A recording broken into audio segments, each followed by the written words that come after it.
හරි. අපි කතා කරනවා ආහාර ජීර්ණ ක්‍රියාවලිය. ආහාර ජීර්ණ ක්‍රියාවලිය කතා කරන්න අපි ඉස්සෙල්ලා මතක් කරගන්න ඕනේ ආහාරවල අඩංගු පෝෂක ද්‍රව්‍ය.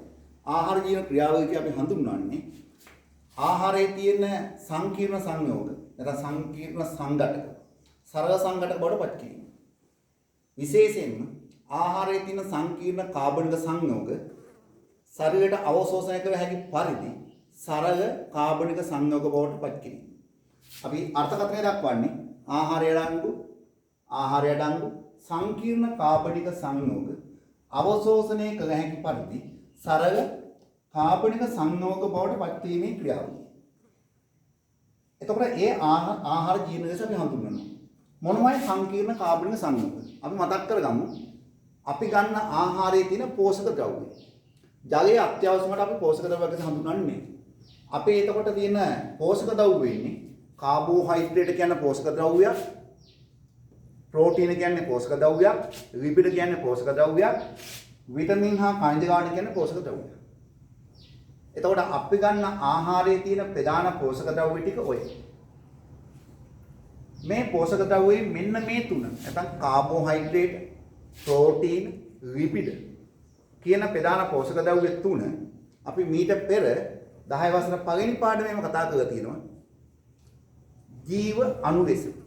නැත්නම් සජීවී පදාර්ථයේ ගොඩනැගීමට අවශ්‍ය ප්‍රධාන කාබනික සංයෝග 4න් 3ක්. ඊට අමතරව තියෙන නියුක්ලියික අම්ල විතරයි. එතකොට මේ ප්‍රධාන කාබනික සංයෝග 4. ඒ ප්‍රධාන කාබනික සංයෝග 4න් 3 නියුක්ලියික අම්ලයේ පෝෂක ද්‍රව්‍ය නොවන නිසා. දැන් අපි බලමු ආහාර ජීර්ණය කරන්නේ මොකටද? ඇයි? කාබෝහයිඩ්‍රේට් කියන්නේ සංකීර්ණ කාබනික සංයෝගයක්. ප්‍රෝටීන කියන්නේ සංකීර්ණ කාබනික සංයෝගයක්. ලිපිඩ කියන්නේ සංකීර්ණ කාබනික සංයෝගයක්. පහසුවට අපි කාබෝහයිඩ්‍රේට් බෙදා ගන්නවා ප්‍රධාන වර්ග තුනකට.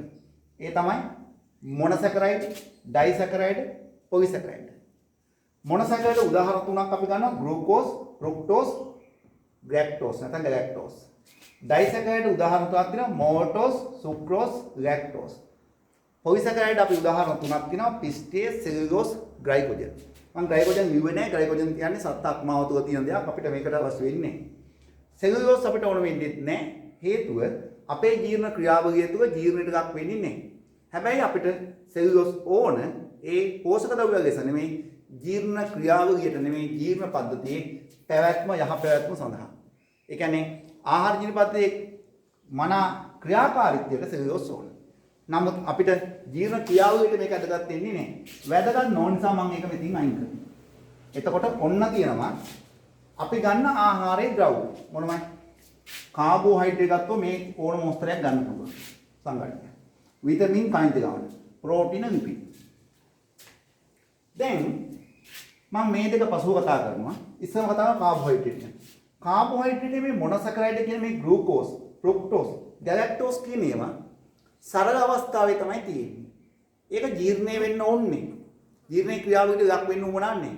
ඒ කියන්නේ අපේ ජීර්ණ පද්ධතියේ ජීර්ණයෙන් තොරව අවශෝෂණය කිරීමේ හැකියාව තියෙනවා මෙන්න මේ වර්ග තුන. ඊට අමතරව විටමින් හා ಖನಿಜ ලවණ කියන්නේ ජීර්ණයේ ක්‍රියාවලියට ලක් වෙන්න ඕනේ නේ. අපේ ශරීරයේ ආහාර ජීර්ණ පද්ධතිය අවශෝෂණය කිරීමේ හැකියාව තියෙනවා. නම් මම මේ නිල් පාටින් දැම්මේ ආහාර ජීර්ණයේ සිදුවීමට අවශ්‍ය නොවේ ජීර්ණ පද්ධතිය තුල අවශෝෂණය ද්‍රව්‍ය. මේ අනිත් ඒවා ඒ කියන්නේ කාබෝහයිඩ්‍රේටයේ මෝල්ටෝස්, සුක්‍රෝස්, ලැක්ටෝස්, පොලිසැකරයිඩයක් වන පිස්ටේන්, ප්‍රෝටීන, ලිපිඩ කියන සියල්ල අපිට ජීර්ණය කළ යුතුයි. ඒ කියන්නේ ප්‍රෝටීන ගත්තා, ලිපිඩ ගත්තා, ඩයිසැකරයිඩ් මෝල්ටෝස් ගත්තා, සුක්‍රෝස් ගත්තා, ලැක්ටෝස් ගත්තා, පිස්ටේ ගත්තා. මෙන්න මේ වර්ග ටික අපේ ජීර්ණ පද්ධතියේ ජීර්ණය විය යුතුයි. එහෙනම් ජීර්ණය වෙන්න ඕන ද්‍රව්‍ය මෙන්න මෝල්ටෝස්, සුක්‍රෝස්, ලැක්ටෝස්, පිස්ටේ, ප්‍රෝටීන්, ලිපිඩ. පොඩ්ඩක් අය මතක් කරගමු මේවා ජීර්ණය වෙලා හැදෙන්නේ මොනවද කියලා. ජීර්ණය වෙලා හැදෙන්නේ සරලම අවස්ථාවටපත් වෙන. සරලම අවස්ථාව මොනවද? උදාහරණයක් ගත්තම මතක ඇති 10 වසරේ කතා කරා මෝල්ටෝස් ජීර්ණයෙන් වුණොත් නැත්නම් මෝල්ටෝස් හැදෙන්නේ ග්ලූකෝස් අණු දෙකක් එකතු වෙලා. ඒ කියන්නේ අපි ජීර්ණය කරනවා කියලා කරන්න ඕනේ මේ මෝල්ටෝස් කියන එක ග්ලූකෝස් බවට පත් වෙනවා. සුක්‍රෝස් හැදෙන්නේ ෆ්‍රුක්ටෝස් හා ග්ලූකෝස් එකතු වෙලා. ඒ කියන්නේ සුක්‍රෝස් ජීර්ණ වෙනවා කියන්නේ ග්ලූකෝස් හා ෆ්‍රුක්ටෝස් බවට පත් වෙන එක. ලැක්ටෝස් හැදෙන්නේ ගැලැක්ටෝස් හා ග්ලූකෝස් එකතු වෙලා. ඒ කියන්නේ ලැක්ටෝස් ජීර්ණ වුණාම ගැලැක්ටෝස් හා ග්ලූකෝස් බවට පත් වෙනවා. දැන් හරිනේ. එහෙනම් ජීර්ණය වෙන්නේ මේ වර්ග තුන මොන වර්ග තුනේ? කාබෝහයිඩ්‍රේට් එකක් වන මෝල්ටෝස්, සුක්‍රෝස්, ලැක්ටෝස්, පිස්ටේ, ප්‍රෝටීන, ලිපිඩ්. මේ කාබෝහයිඩ්‍රේට් මෝල්ටෝස්, සුක්‍රෝස්, ලැක්ටෝස් ඩයිසැකරයිඩ් වර්ග ජීර්ණය වෙලා මේ බවට පත් වෙනවා. පිස්ටේ ජීර්ණය වෙන්න ඕන. පිස්ටේ මුයින් ජීර්ණය වෙන්නේ මෝල්ටෝස් බවට. ඊළඟ පියවරේදී මෝල්ටෝස් ග්ලූකෝස් බවට පත් වෙනවා. එහෙනම් මෙන්න කාබෝහයිඩ්‍රේට් ජීර්ණය වෙනකොට වෙන විදිය. ප්‍රෝටීන හා ලිපිඩ. ප්‍රෝටීන කියන එක හැදලා තියෙන්නේ ඇමයිනෝ අම්ලවලින්. ඇමයිනෝ අම්ල.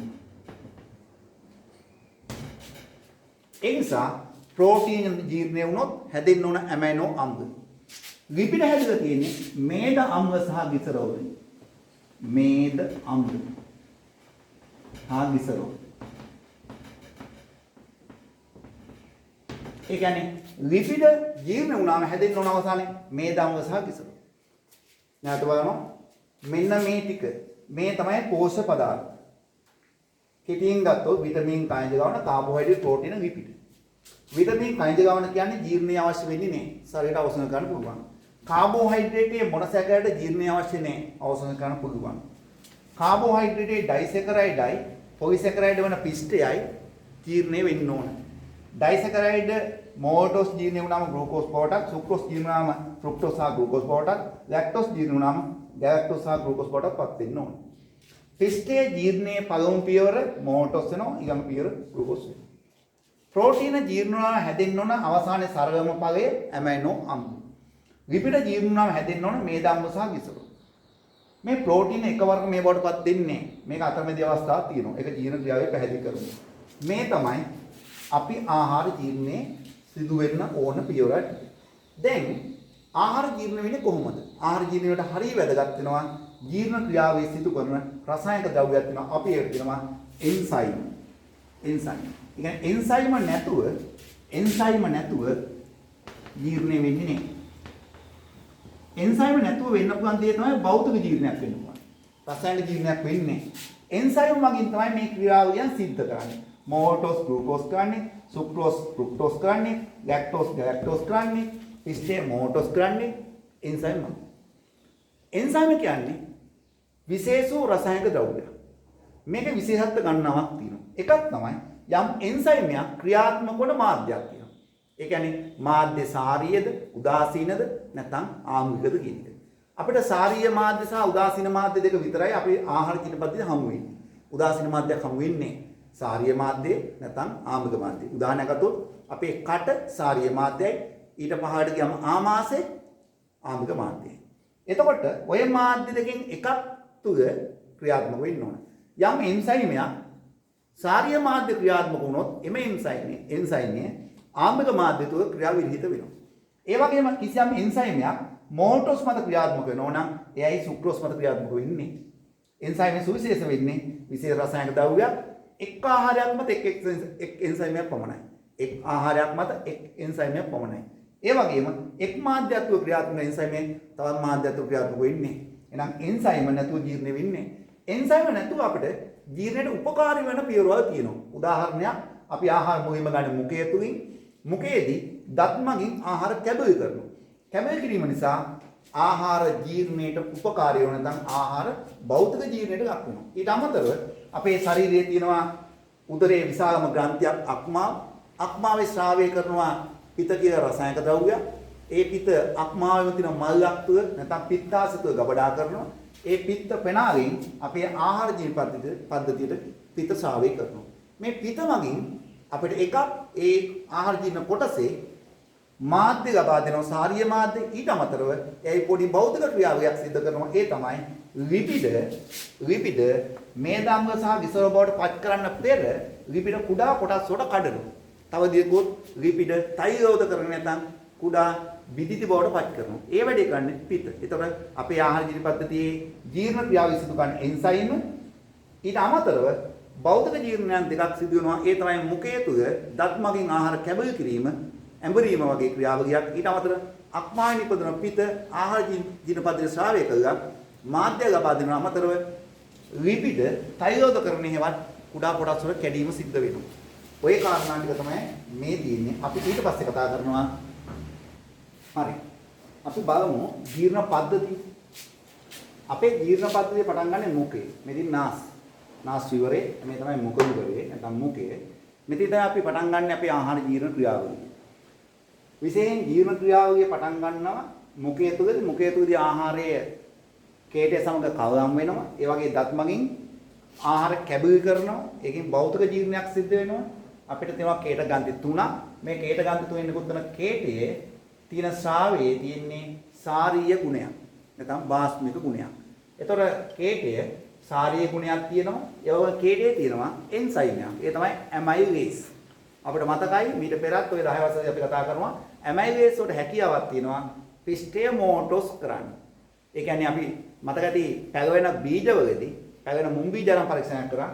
මුං බීජ වගේ හැදෙනවා ඇමයිලේස්. ඒ වගේ මේකේ තියෙන පිස්ටය මෝටොස් වලටපත් වෙනවා. එහෙනම් අපේ කේටයේ තියෙන එන්සයිම් එක තමයි ඇමයිලේස්. මේ ඇමයිලේස් එන්සයිම් මගින් පිස්ටය අර්ධ ජීර්ණය නැත්නම් භාගට ජීර්ණය කරනවා මෝටොස් බවට. ඒ කියන්නේ ඩයිසැකරයිඩ් බවටපත් වෙන. ඒ නිසා තමයි ඔය පිස්ටය ඒ කියන්නේ පාන් කෑල්ලක් බත් ටිකක් විතරක් ටිකක් විකනකොට පොඩි පැන් රසක් දැනෙන්නේ. ඊට පස්සේ අපි යන්නේ නාස් විවරෙන් ආපු මාර්ගයයි මුඛ විවරෙන් ආපු මාර්ගයයි හමු වුණ තැන. ඒකට අපි කියනවා ගසනිකාව. මේක පොදු ස්ථානයි. ආහාර වලට හා ශ්වාස වාතයේ ඇතුළීමේ පොදු ස්ථානයේ ගසනිකාව. මේ ගසනිකාව ගාවදී තියෙනවා මාර්ග දෙකක්. එකක් තමයි සොරාවේ නැත්නම් ශාසනාවේ තියෙනවා. අනිත් පැත්තේ තියෙනවා අන්නසෝතේ නැත්නම් ආහාර ගමන් ගන්න මාර්ගය. මේ ශාසනාවට ආහාර ඇතුළීම වැළැක්වීමට මෙතන පොඩි අවයවයක් තියෙනවා. ඒක තමයි අපි ජීවිකාව. මේ අපි ජීවිකාව තමයි තුඩක් වශයෙන් අඳලා තියෙන්නේ.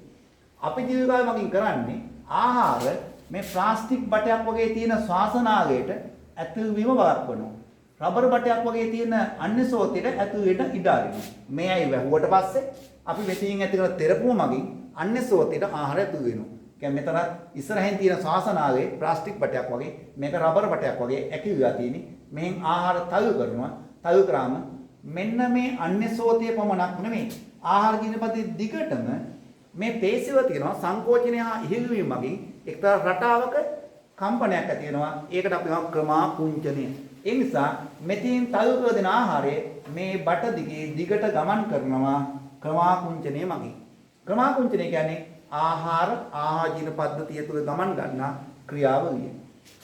අන්නසෝතේ කියන්නේ කිසිදු ජීර්ණයක් වෙන්නේ නැහැ, එන්සයිමයක් නැහැ. ජීර්ණය පටන් ගත්තේ මුඛයෙන්, පළමු ජීර්ණය. අපේ ඊළඟ එක පටන් ගන්නෙ ආමාශය. අන්නසෝතේ තුළ ක්‍රමාකුංචන මගින් ආමාශයට යන ආහාර. ආමාශය තුළදී මේකේ තියෙන මාධ්‍ය තමයි සාරීය. මේකදී ආමාශයේදී වැක්කිරෙනවා SCl නැත්නම් හයිඩ්‍රොක්ලොරික් අම්ලය. අපිට වැඩිපුර සාවීම නිසා ඇති වෙන ගෑස්ට්‍රික්. එහෙනම් මේ හයිඩ්‍රොක්ලොරික් අම්ලය මෙන්න මේ ආමාශ බිත්තියෙන් ස්‍රාව වෙනවා. ඒ සඳහා ආමාශයේ විශේෂ සේස්මයකින් හැදලා තියෙනවා මේ ආමාශ බිත්තිය තුවාල වීම වැළැක්වීමට. ඒ වගේම මේ ස්‍රාව වෙන ආමුවික මාධ්‍ය නිසා මේ සාරීය මාධ්‍යයේ සිදුවෙච්ච ප්‍රතික්‍රියාව නවතිනවා. නැවතිලා මෙතනදී ස්‍රාව වෙනවා මේ ආමුවික මාධ්‍ය තුළ නැත්නම් ආමාශයේ ස්‍රාව වෙන එන්සයිමයක් වශයෙන් ස්‍රාව වෙනවා පෙප්සින්. කුඩා ගමුන්ට රෙනින් කියන එන්සයිමයක් ස්‍රාව වෙනවා. ඒක වැඩි හිටියන් ස්‍රාව වෙන්නේ නැහැ. රෙනින් එන්සයිම මගින් කරන්නේ කුඩා ගමුන්ගේ කිරි කැටි ගහන එක නැත්නම් කිරි කුඩා අංශ බවට පත් කරන එක. අනිත් අයගේ ස්‍රාව වෙන්නේ පෙප්සින් කියන එන්සයිම. පෙප්සින් මගින් කරන්නේ ප්‍රෝටීන භාගට ජීර්ණය කරනවා. ඒ කියන්නේ ප්‍රෝටීන ඇමයිනෝ අංග බවට පත් කරන්න බෑ. ප්‍රෝටීන අර්ධ අවස්ථාවට යනවා. අපි ඒකට කියනවා පොලිපෙප්ටයිඩ් කියලා. එහෙනම් මුඛයේදී පිස්ටේ ජීර්ණ වෙන්න පටන් ගත්තා. මාධ්‍ය සාරීයයි. මේ ටිකේ ජීර්ණයක් වෙන්නේ නැහැ. ආමාශයට එනවා. ආමාශයේ මාධ්‍ය ආම්ලිකයි. හයිඩ්‍රොක්ලොරික් අංගය නිසා ඒ සඳහා විශේෂ විද්‍යාවක් හැදලා තියෙනවා. විශේෂ සේස්ම පටලයක් තියෙනවා. ඒ සේස්ම පට නිසා මේ SCl මගින් ආමාශ පිත්තිය තුවාල වෙන්නේ. එන පෙප්සින් මොකද වෙන්නේ? මෙන්න මේකේ තියෙන ප්‍රෝටීන අර්ධ ජීර්ණයක් කරන පොලිපෙප්ටයිඩ් කියලා. ඒ පොලිපෙප්ටයිඩ් ඊට පසුව ජීර්ණය කරොත් තමයි ඇමයිනෝ බවට පත් වෙන්නේ මේකදී එක වෙන්නේ. එහෙනම් සුජීර්ණයක් වෙනවා. ආමාශය අපි විශේෂයෙන් භාවිතා කරන ආහාර తాවකාලිකව ගබඩා කිරීමට. මේක තමයි අපි తాවකාලිකව ගබඩා කරන තැන. ඊට පස්සේ මෙතෙන් පස්සේ කුඩාන්ත්‍රය තමයි අයිති වෙන්නේ. කුඩාන්ත්‍රයේ ආරම්භ වෙන තැන තියෙන පොඩි නැම්මක්. ඒකට අපි කියනවා ග්‍රහණී කියලා. මේ නැම්මට එනවා බට ගයින් දෙකක්. මේ බට දෙකක් එනවා. එකක් තමයි මේ අක්මාව ඇතුලේ තියෙන පිත්තාසය. මේ පිත්තාසය. මේ පිත්තාසය. ඔය තියෙන පිත්තාසය. මේ පිත්තාසය. මේ පිත්තාසයේ තියෙන්නේ අක්මාවේ තමයි පිත කියන කහපාට රසායනික ද්‍රව්‍ය හදන්නේ. ඒක ගබඩා කරනවා පිත්තාසය. අවශ්‍යලාට පිත්ත පෙනාගෙන මෙතෙන්ට එනවා. මේවා අග්න්‍යාසය. විශාල ග්‍රන්ථියක් අපිට ගොඩක් වැදගත් වෙනවා. අග්න්‍යාසයෙන් මොකද වෙන්නේ?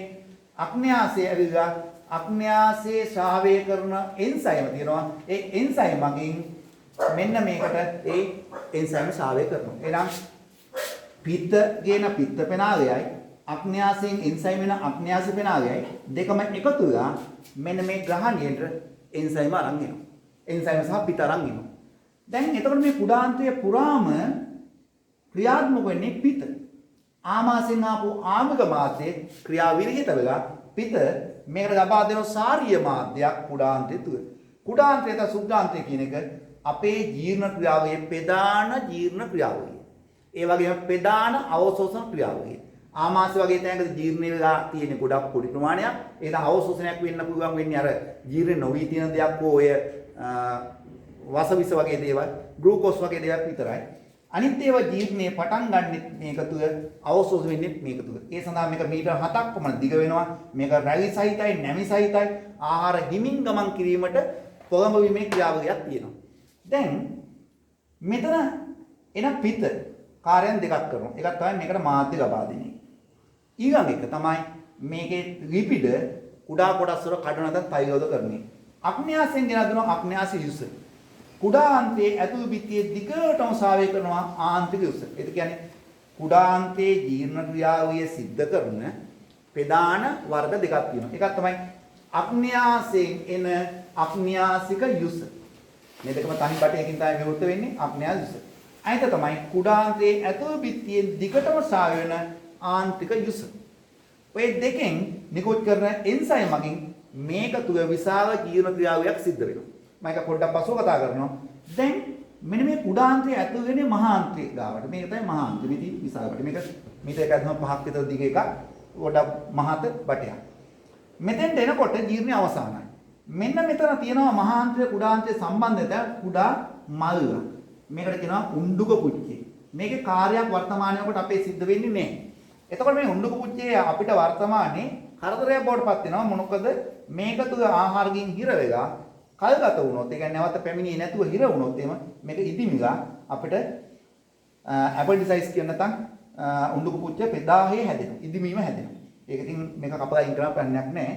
දැන් මොකද වෙන්නේ? ආහාර ඇතුළු මහාන්තයට. එතෙන්ට ඇතුළු වෙනකොට මේකේ සමස්ත ජීර්ණ ක්‍රියාවලිය අවසానයි.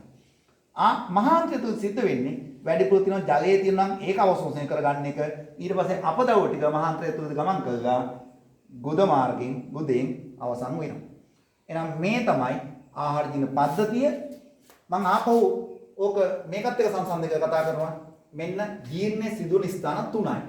එකක් මුඛය, අනිත් ආමාශය, අනිත් සුද්ධාන්තය. මේ මතක තියාගන්න මුඛය, ආමාශය, සුද්ධාන්තය. මාධ්‍යගතව මුඛයේ සාරීයයි, ආමාශය ආංගිකයි, සුද්ධාන්තය සාරීයයි. මුඛයේ සාරීය වෙන්න හේතුව කේතේ, ආමාශය ආමක වෙන හේතුව HCl හයිඩ්‍රොක්ලොරික් අම්ලය, සුද්ධාන්තය සාරීය වෙන හේතුව පිත්ත. මුඛයේදී ශාව වෙන්නේ ඇමයිලේස් කියන එන්සයිම පමණයි පිස්ටේ අර්ධ ජීර්ණය කරනවා. ආමාශය ශාව වෙන්නේ පෙප්සින්, රෙනින් ඉතින් අපිට අදාළ නැහැ කුඩා ගමනක තියෙන. පෙප්සින් මගින් ගන්නේ අර්ධ ජීර්ණයක් ප්‍රෝටීන්. සුද්ධාන්තය ප්‍රධාන ජීර්ණ ක්‍රියාව සිද්ධ වෙන්නේ මේකෙදී. ඒකෙදී ආන්තරික යුස තියෙනවා, අග්න්‍යාස යුස තියෙනවා. ආන්තරික යුස කියන්නේ කුඩා බඩවැල් නැත්නම් සුද්ධාන්තයේ ඇතුල් බිත්තියෙන් ශාව වෙන්නේ. සේස්මගේ අග්න්‍යාසයෙන් ශ්‍රාවය කරන යුස අග්න්‍යාස යුස ඔස්සේ ගමේ පිත්ත පෙනාව එකතු ගා මෙහාට වැක් කරනවා. ආන්තරික යුසයේ තියෙනවා අග්න්‍යාස යුසයේ තියෙනවා එන්සයිම මේක තුනයි මේක හතරක් තියෙනවා. අග්න්‍යාසික යුසයේ තියෙන ප්‍රධාන එන්සයිම තුනක් ටිප්සින් ඇමයිලේස් ලයිපේස්. දැන් ඇමයිලේස් මීට පෙර අහලා තියෙනවා. හරිනේ. ඒ තමයි මුකේ ගේටේ තුනා. එතෙන්දි කරපු වැඩිම තමයි මෙතෙන්දි කරන්නේ. ගැටලුවක් නැහැ. මේක කරේ සාරිය මාධ්‍ය මේක කරන්නේ සාරිය මාධ්‍ය. ටිප්සින් මේකත් අපිට අහලා පුරුදු වගේ පෙප්සින් නිසා. පෙප්සින් ආමාශ කරපු වැඩේ ටිප්සින් මෙතෙන්දි කරනවා. ආමාශ පෙප්සින් කරේ ආමුක මාධ්‍ය ඇතුළේ. ටිප්සින් මෙතෙන්දි ඒ වැඩේ කරන්නේ සාරිය මාධ්‍ය ඇතුළේ. පෙප්සින් ආමුක මාධ්‍ය ඇතුළේ ප්‍රෝටීන භාගයට ජීර්ණය කරා. ටිප්සින් සාරිය මාධ්‍ය ඇතුළේ භාගයට ජීර්ණය කරනවා. ලයිපේස් මෙන්න මුලින්ම හමු වෙනවා.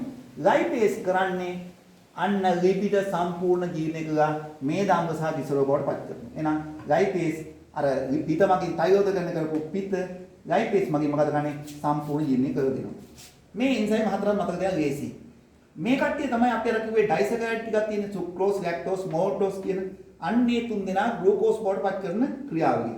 ලේසි මතක තියාගන්න. සුක්‍රෝස් ජීර්ණය කරන සුක්‍රේස් තියෙනවා. ලැක්ටෝස් ජීර්ණය කරන තියෙන එන්සයිම් නම කියන ලැක්ටේස් කියලා. මෝල්ටෝස් ජීර්ණය කරන එන්සයිම් කියන මෝල්ටේස් කියලා. ඒක මේ කවුද? පෙප්ටිඩේස්. පෙප්ටිඩේස් කියලා කියන්නේ අර ටිප්සින් මගින් පෙප්සින් මගින් ප්‍රෝටීන භාගයට ජීර්ණය කරලා තිබුණා.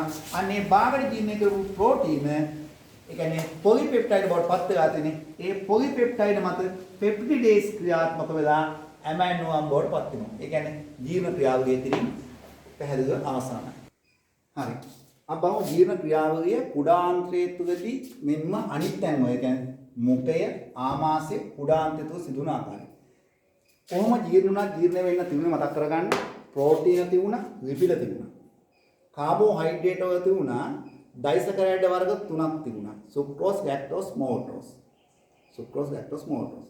ඊට පස්සේ තිබුණා පොලිසැකරයිඩේ පිස්ටේ. ඒතකොට අපිට තියෙනවා ප්‍රෝටීන ජීර්ණය කරන්න ඕන, ලිපිඩ ජීර්ණය කරන්න ඕන, කාබෝහයිඩ්‍රේට් ඩයිසකරයිඩයි පිස්ටේ ජීර්ණය කරන්න ඕන. ඒ වර්ග ටික විතරයි. ඒ කියන්නේ ප්‍රෝටීනයි, ලිපිඩයි, කාබෝහයිඩ්‍රේට් වල පිස්ටේයි ඩයිසකරයිඩ්. දැන් බලමු සිදුවන විදිහ. මුඛය තුල මාධ්‍ය සාරියයි කෙල නිසා. කෙලවල තියෙනවා ඇමයිලේස් කියන එන්සයිම්. ඒකට ටයිලින් ටිකක් අපි නම් කරනවා. Amylase enzyme. එන්සයිම් වගේ මොකද කරන්නේ? පිස්ටේ භාගයට ජීර්ණය කරනවා. මෝටෝස්. අන්න ඩයිසකරයිඩ් යනවා. පිස්ටේ ඩයිසකරයිඩ් බවට පත් වෙනවා. ආමාශයේ මාධ්‍ය ආමුකයි. ශ්‍රාවකයන් පෙප්සින්. රෙනින් කුඩා ගමුන්නේ. මේක අපිට ඉතින් අදාළ නැහැ. පෙප්සින්. පෙප්සින් මගින් ගන්න ප්‍රෝටීන පොලිපෙප්ටයිඩ් බවට පත් කරනවා. සුළු ජීර්ණයක්, අර්ධ ජීර්ණයක්. පොලිපෙප්ටයිඩ් කියන්නේ ප්‍රෝටීන වල මැද අවස්ථාවක්. කුඩාන්තය තමයි සම්පූර්ණ ජීර්ණය වෙන්නේ. කුඩාන්තය ජීර්ණය වෙන ක්‍රම දෙකකට. ඒ තමයි අක්මියාසික යුසයෙන් එන එන්සයිම තුන. ප්‍රධාන එන්සයිම තුනයි. ටිප්සින්, ඇමයිලේස්, ලයිපේස්. ආන්ත්‍රයේ දිගටම එනවා ආන්ත්‍රික යුස. ඒකෙන් එන්සයිම හතරයි. සුක්‍රේස්, ලැක්ටේස්, මෝල්ටේස්, පෙප්ටිඩේස්. මාධ්‍ය සාරීයයි. මාධ්‍ය සාරීය වෙන හේතුව පිත. සාරීයයි, මාධ්‍ය සාරීයයි හේතුව පිත. අග්න්‍යාසුසේ තියෙන ටිප්සින් කරන්නේ පෙප්සින් කරපු වැඩේ. පෙප්සින් කරේ ප්‍රෝටීන පොලිපෙප්ටයිඩ් බවට පත් කරා ආම්ල මාධ්‍ය තුල. ටිප්සින් කරන්නේ ප්‍රෝටීන පොලිපෙප්ටයිඩ් බවට පත් කරා සාරීය මාධ්‍ය. ඇමයිලේස් සාරීය මාධ්‍යයේදී පිස්ටේ මෝටෝස් කරා මෙතෙන්දි පිස්ටේ මෝටෝස් කරනවා. ලයිපේස් මෙන්න පළමුවෙන් හමු වෙනවා.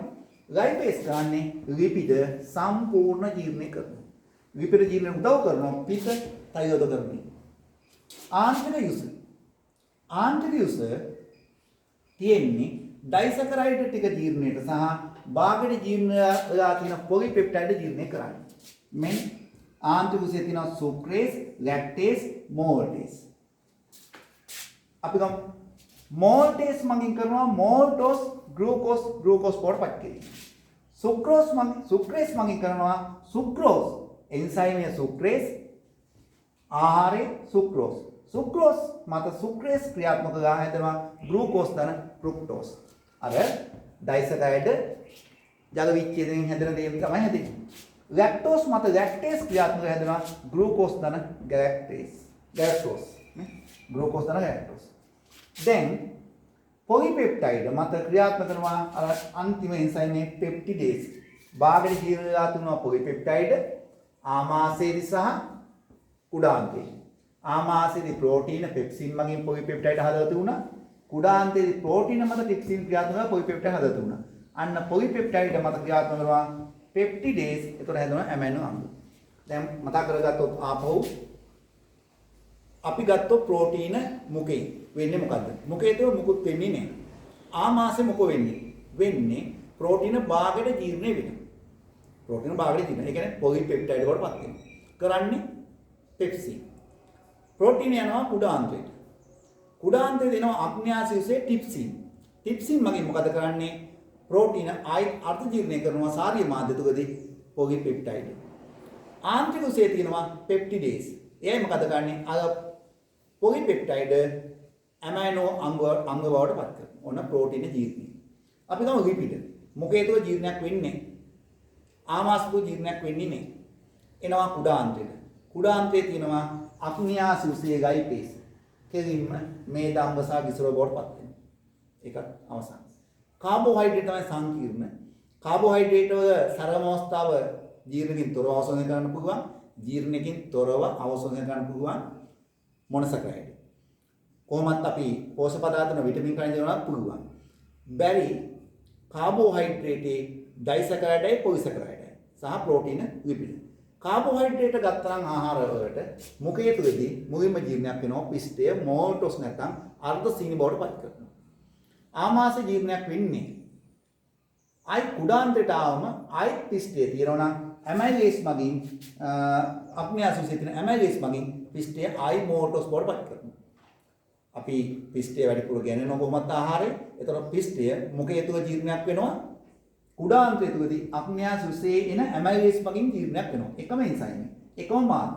මෙයසාරිය කරන්නේ පිස්ටය මෝඩෝස් බවට පත් කරනවා. දැන් තියෙන ඩයිසැකරයිඩ් ටික විතරයි. ඒ කියන්නේ සුක්‍රෝස්, ලැක්ටෝස්, මෝල්ටෝස්. එතකොට සුක්‍රෝස් මත සුක්‍රේස්, ලැක්ටෝස් මත ලැක්ටේස්, මෝල්ටෝස් මත මෝල්ටේස්.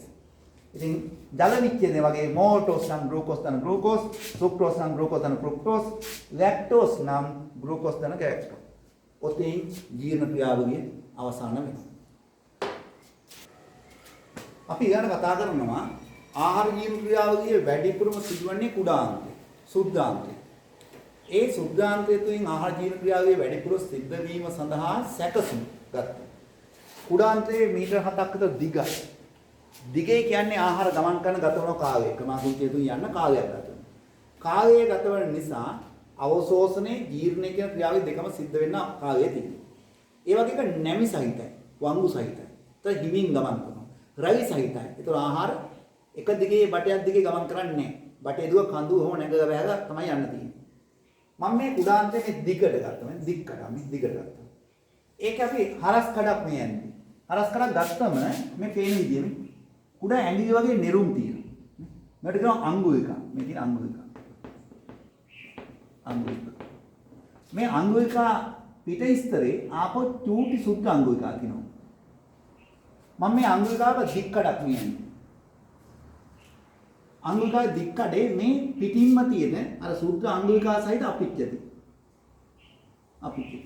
මේක තනි සෛල ස්තරයක්. ඒ නිසා ජීර්ණ වෙච්ච ආහාර මොනවද ජීර්ණ වෙච්ච ආහාර කියන්නේ? ග්ලූකෝස්, ෆ්‍රුක්ටෝස්, ගැලැක්ටෝස්, මේදම්, ගිසරෝල් සහ ඇමයිනෝ අම්ල. ඔන්න ඔය කියන හෝ විටමින් කඳුල. වෙනත් රසායනික ද්‍රව්‍ය වෙන්නත් පුළුවන්. ඒ සියලු දේවල් මෙතනින් ඇතුල් වෙනවා අපිට. ඇතුල් වුණාම මුලින්ම හමු වෙන්නේ මේ කේසනායකා ගොන්න. මේ ධමනියෙන් ධමනිකා බවට පත් වෙලා කේසනායකා ගොන්නක් බවට පත් වෙලා තියෙන්නේ. මේ කේසනායකා එකතුලා සිරාව බවට පත් වෙලා ඉවත් වෙනවා. මෙන්න මේ කේසනායකා තුල තමයි හමු වෙන්නේ ඉස්සෙල්ලාම.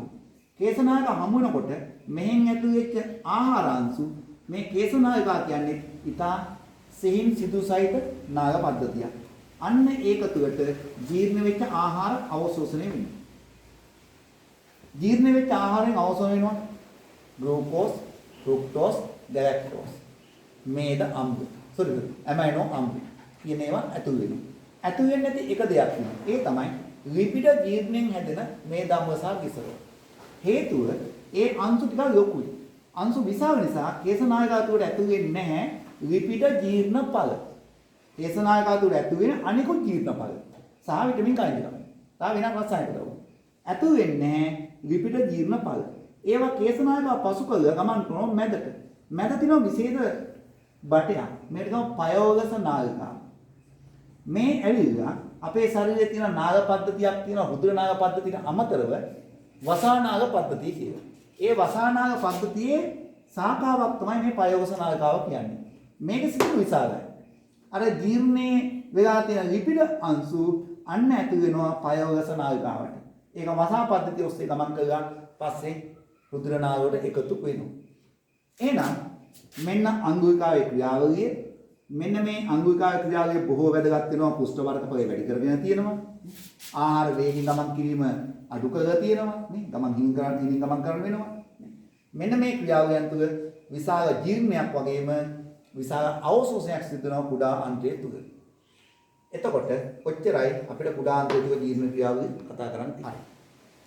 පාඩම ඉස්සෙල්ලාම අච්චුකොට කියවන්න. කියන ගමන් වීඩියෝ එක බලන්න නවත්ත. එහිඳා තමයි පාඩම හරියට ගවේෂණය කරොත් වීඩියෝ ගොඩක් උපකාරී වෙයි. ඒ වැඩේ හරියට කරගන්න. ගැටලුවක් වුණොත් මේකට කෝල් එකක් දෙන්න. නැත්නම් මේ නම්බරේම WhatsApp එකට මැසේජ් එකක් දාන්න. කෝල් කරන්න එපා WhatsApp එකට. මම කැමති නෑ ඕකේ. නිකන් කෝල් එකක් ගත්ත ගමන් නෑ WhatsApp එකේ මැසේජ් එකක් දාන්න.